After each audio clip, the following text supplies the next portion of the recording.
അടിപൊളി.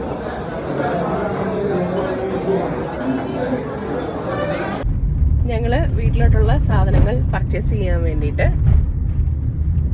എങ്ങോട്ടാ പോകുന്നത്? പോലീസ് ക്യാൻറ്റീനിലേക്കാണ് പോകുന്നത്.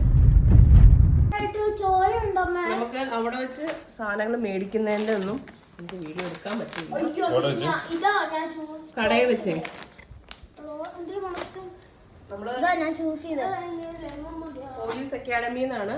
പോലീസ് അക്കാഡമിയുടെ ക്യാൻറ്റീനിൽ നിന്നാണ് നമ്മൾ സാധനം വാങ്ങിച്ചത്. ഭയങ്കര റേറ്റ് വ്യത്യാസം എന്ന് പറഞ്ഞാൽ ഭയങ്കര റേറ്റ് വ്യത്യാസം.